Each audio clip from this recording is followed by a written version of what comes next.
Guys, welcome back to Strong Successful Male. So for today, I'm going to go over an email that was sent from a subscriber.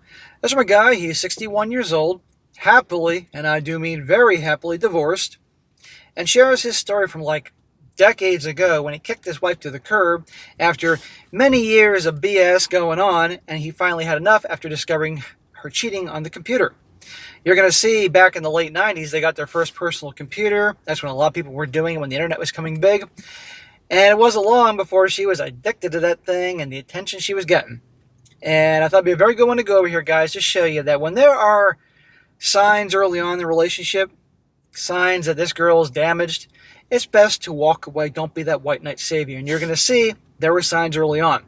And then when there's more and more signs of problems, addicted to attention, and of course cheating, you got to let it go. Regardless if you have kids, because otherwise it's going to be a bad marriage. No matter how sorry they are and beg and plead, it's not going to end well, because guess what? The kids know there are problems, and also the fact that it's just going to be, the kids could end up in a relationship like that one day. You don't want that like that, because if the kids think it's normal, mom and dad fighting, hating each other's guts, there's no love, that's how the kids are going to grow up, amongst many other things. And again, guys, you just cannot be that white knight savior to the damaged girl, because at the end of the day, someone else can save her. Save yourself. I cannot stress that enough. So it starts off, says here, hello SSM. I'm a 61-year-old man. I met my wife at band practice, think big hair metal band days in the early 1980s. The good old days when music was awesome. I was 23 at the time and she was 17. She showed up with a friend of hers who knew another member of our band. I initially was not interested in her, but she kept showing up to our practices, and we started dating, and things were going well.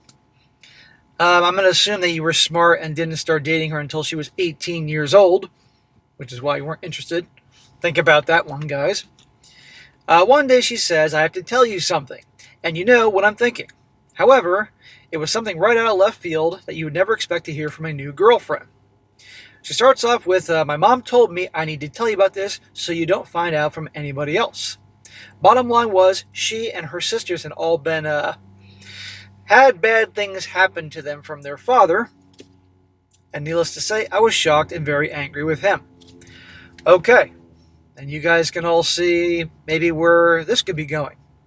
Let me make it abundantly clear, anybody that has things like that happen to them as children by anyone, especially family, a father, I mean, it's not their fault. And the pieces of garbage out there, and I can have stronger words, pieces of something, but I can watch what I say here, particularly in the beginning of the video. They deserve a whole lot of horrible things happen to them. But it's not her fault. However, these things damage people and gals, and you don't need that, guys. So this kicked in my protective responses. Looking back, I should have put her into counseling right away. Right then and there, over time, it became quite apparent she was seriously affected by this experience and would continue to manifest over the years. Yep. But you were young, you were in love, she was young and beautiful, all that, and you're going to save her. You're going to fix her. Guys, life's too short. The first crack came about a year into the relationship. Well, that didn't take long. By this time, she knew I did not tolerate lies, and she promised she never would. So again, we were at band practice. Her friend is there with her, and her friend asked our guitarist if she could practice for her driving test with his truck driving up and down the lane. He says yes, and off they go. Later the next day, I noticed some damage on my brand new car. I asked if she knew anything about it, and of course she says no. Remember something here. So she's like 18 years old, maybe 19 years old at the time. She's a kid.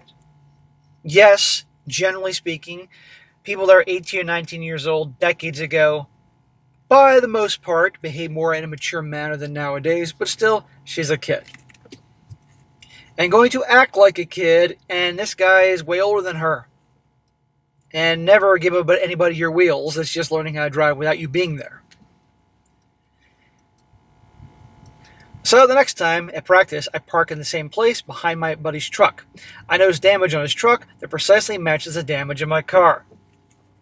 I instantly put two and two together and asked her again what happened. She denied any knowledge again, but the look on her face gave her away.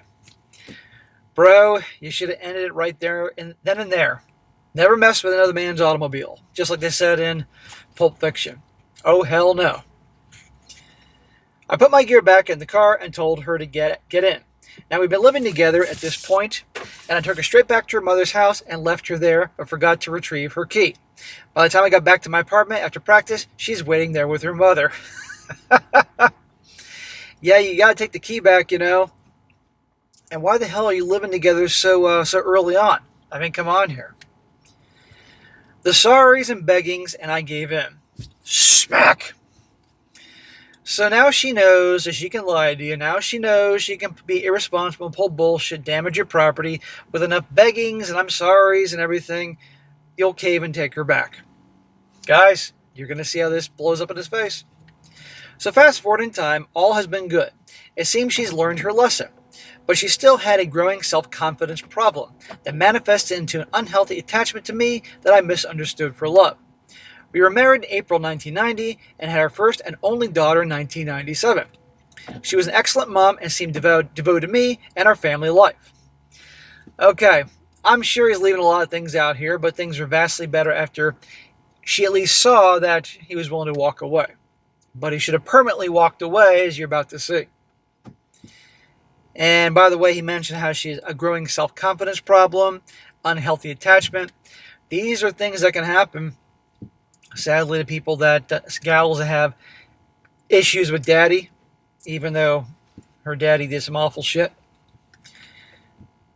I'm doing my grind as a collision mechanic, and she is a stay-at-home mom. We attend church on Sundays, all the stable family things a man does in his life.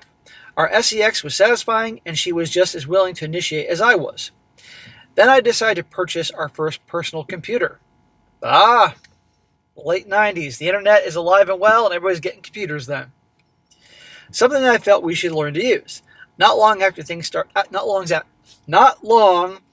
that, things start to change.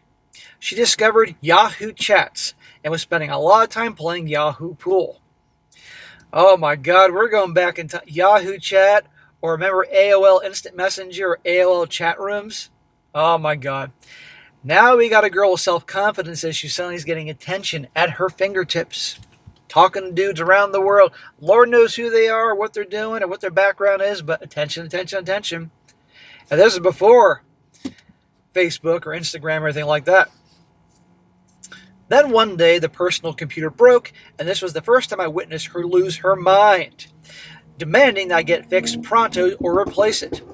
She was losing her mind because the addiction for attention. That's why. She wasn't getting it. I got it fixed, and shortly after this, she asked me to borrow the van for the day. I said okay, reminding her she needed to pick me up at 5 p.m. that night. Well, 6 p.m. rolls along, and finally she shows up. Well, that's unacceptable. I was upset, but did not get mad at her. Instead, I noticed she's dressed and made up, very nice. And I comment on her looks, thinking it was for me. But thinking back, there was a look of guilt in her face. Why weren't you saying what needed to be said about her showing up an hour late? And why is she suddenly so dressed up? Did you suddenly go out to dinner? Did she, get all kinds of frisky with you when you got home? Probably not. Moving forward, I had a weekend plan to go visit my dad up north for the weekend. Last minute, she doesn't want to go. I say fine and take my daughter and go visit Grandpa. Sunday night, I pull into my carport and immediately my neighbor pops out of his door telling me he needs to speak to me. Well, you know something's wrong when your neighbor is showing up. You pull in and your neighbor's coming right over and it's nighttime. Look, we need to talk. I would take that seriously. He was a superintendent for our complex, and I just figured that he wanted my help with something, as I had helped him in the past. I said I'd be over in 10 minutes and continued to get my daughter and our bags out of the van. The feeling in the house was all wrong. No greeting for my wife, she's on that damn computer, and the house is a mess. Trust your instincts, trust your gut, guys. Something doesn't feel right, pursue that, investigate. So I go back to the neighbor to see what he wanted. He says, sit down, gets me a beer, begins with the, I hate to have to tell you this, but your wife had another man in the house all weekend. So she's so stupid that she's not even covering her tracks in that department, which makes me question whether she really wants to cover her tracks or not.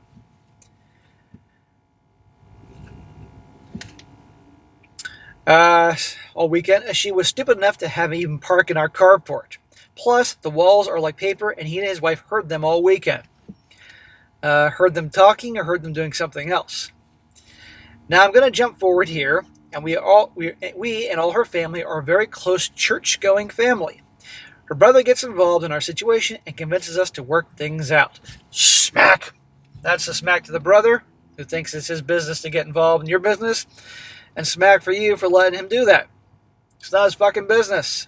I get you're religious folks, and you obviously have values, and you stick to the good book, and that's fine. But when there's cheating going on, if I'm not mistaken, that's an exemption that the good book says you can throw the book at her. Now, one of her conditions was to move as she was embarrassed our entire complex knew what happened. Her conditions? How about your conditions? Your conditions that you're not going to divorce her ass and tell more people in the complex. What's going on there? And she's embarrassed that the complex knew. She's the one that caused the problem. She's the one that's cheating on you.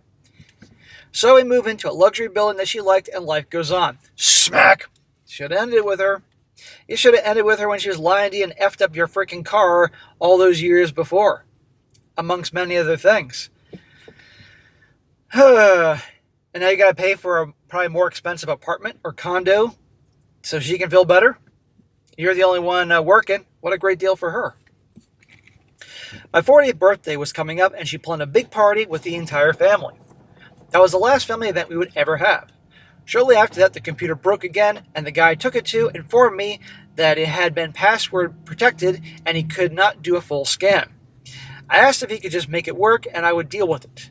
I didn't want her to know that I knew. I started paying very close attention to her and what she talked about with music and everything. In other words, to find out clues, what could be a potential password. I managed to figure out her password. Well, to say she was addicted to attention from other men would be a massive understatement. There were messages, pictures, and plans on her computer. Plans to leave the country with her daughter for a man with 3 kids of his own in Australia. Australia? You hear stories all the time. Guys find on the girl's phone or the computer pictures, videos, text, all that. But plans to relocate to another country? She wants to leave you for Crocodile Dundee? Are you fucking kidding me? After everything you've done? Again, getting married, getting involved with and married the damaged girl with attention issues, with, right there. Don't be the white knight, guys. So I proceeded to copy everything and burned it all on multiple CDs. Then I confronted her, telling her that we are done. That I'm leaving and taking our daughter with us, and she should go to Australia. I'd even pay for the flight. Yeah, best money you ever spend. Except you get to Australia, and guess what? Crocodile Dundee is a woman. Or 500 pounds, or something that would definitely turn her off, or. So as you can imagine, she fought back. But I informed her I would give CDs to all her family and friends. I haven't mentioned it yet that ever since our daughter was born, she had become physically and emotionally abusive to me, so I have kept those CDs available to keep her in line and leave me alone. So she was the one as a child that had awful things happen to her, and that's not her fault. And now she, as a parent, is now that way in varying degrees towards you. Imagine this, and not to mention all the cheating and lying and all that. I've had a couple of relationships since, but I'm currently single and plan to stay that way now. As you may imagine, my trust levels are very low. I currently see a trainer at my gym twice a week, and I've lost 45 pounds, and plan to rejoin martial arts very soon. Thank you for reading.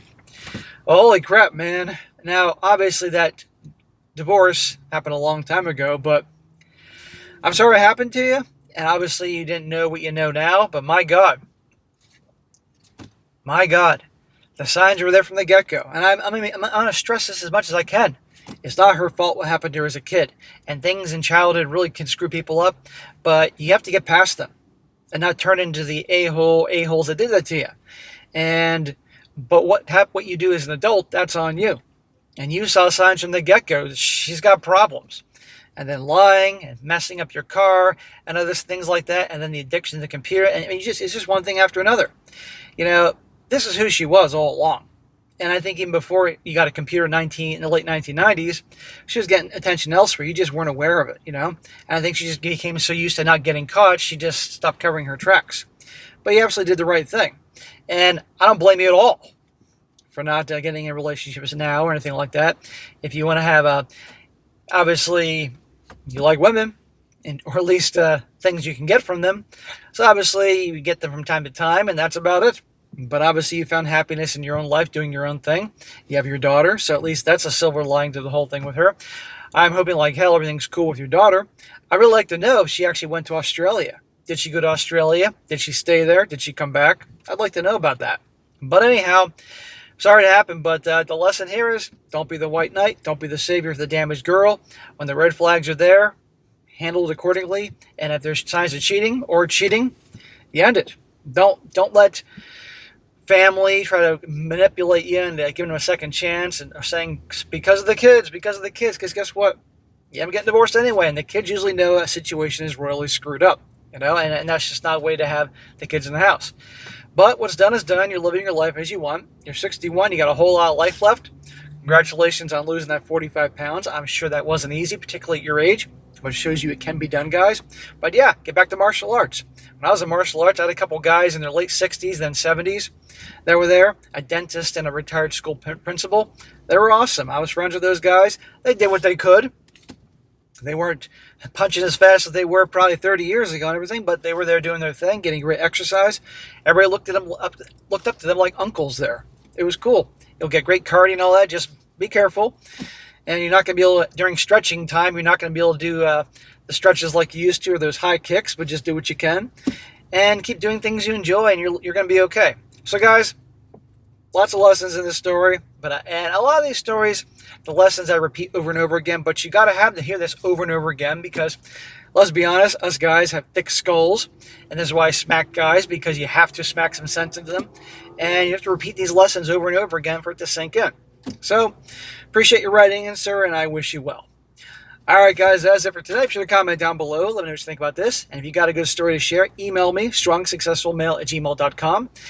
And if it's a good one, I'll definitely do it for the channel. And be sure to like the video, share it with your friends, and subscribe. I'll catch you next time.